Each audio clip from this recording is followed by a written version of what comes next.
Alright, testing.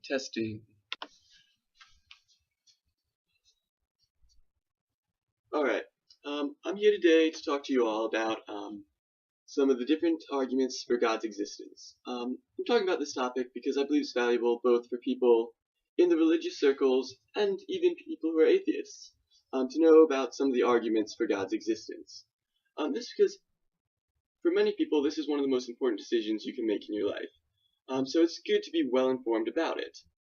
So, to start off, I'm going to explain some of the more basic arguments for God's existence, and then move to some of the more complex ones.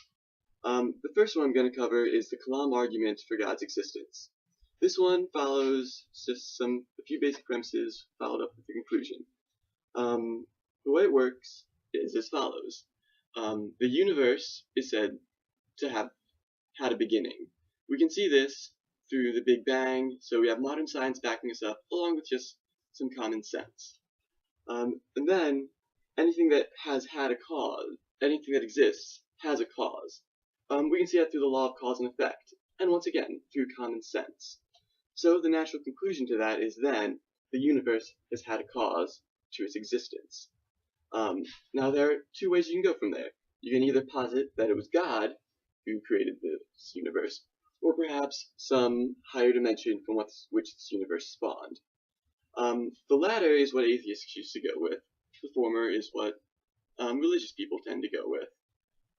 I do tend to support the former, mostly just because if you go with the higher dimension having created the universe, it just pushes the problem back one, and you can use the same argument to once again decide what created the thing that created the universe.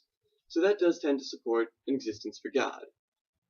Some of the more complex arguments for God's existence come from what's called fine-tuning. This has been an argument made throughout history. In its most modern form, however, it tends to go with the fine-tuning of the universe rather than the fine-tuning of life. One of the biggest supporters of it is actually a professor at this very college, Robin Collins. His version of the argument will be the one I'll be explaining. Before I get into the argument, though, I want to explain some of the basic principles that go into it. The way scientists update their beliefs as far as new theories are concerned, it's called Bayesian reasoning. I'm going to use the same reasoning for this theory. The way Bayesian reasoning works is you take two competing theories that are mutually exclusive, and you compare to those theories a piece of evidence. If the piece of evidence makes one of the theories very unlikely, then that works as evidence towards the other theory. Because if a theory is unlikely, then it's evidence against it. Fairly straightforward. So, for fine-tuning, the way it works is you take the complexity of life and you analyze what it needs to exist. When you do this, you find that our universe is actually very, very finely tuned to allow for life to exist. You can see this in the laws of science that are out there, and furthermore the constants that govern those laws. Some of those constants would be something that would be like the constant of gravity, which, as far as the gravitational force is concerned, is actually an incredibly small force when you compare it to things like the electromagnetic force or the strong nuclear force. So if you take the forces, all the forces that are out there, and look at the scale from which they can range, gravity is actually 10 to the 40th power times weaker than the strong nuclear force. So in other words, it's 10,000 billion times smaller than it could be in theory. So when you look at the grand scheme of things, it's actually amazing that gravity lines up just as small as it is to allow for life to exist.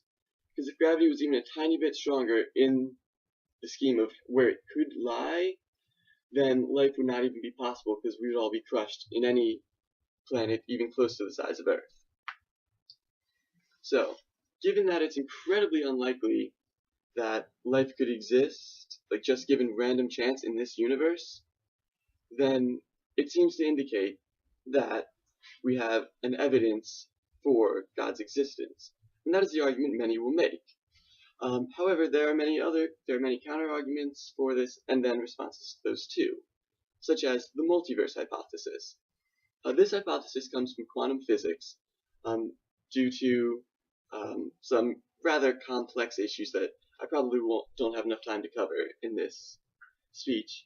So the multiverse hypothesis just posits that there is actually an infinite number of universes out there, and those universes all have different rules, different outcomes. Basically, every possible universe that can exist does exist under the multiverse hypothesis.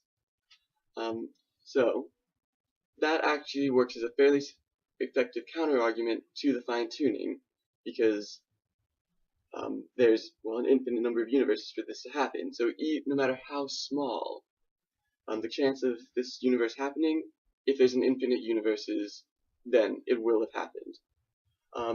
There are counter-arguments to that, and many more arguments that go in much deeper than that, but quite frankly, I don't have the time to reach those in this speech right now.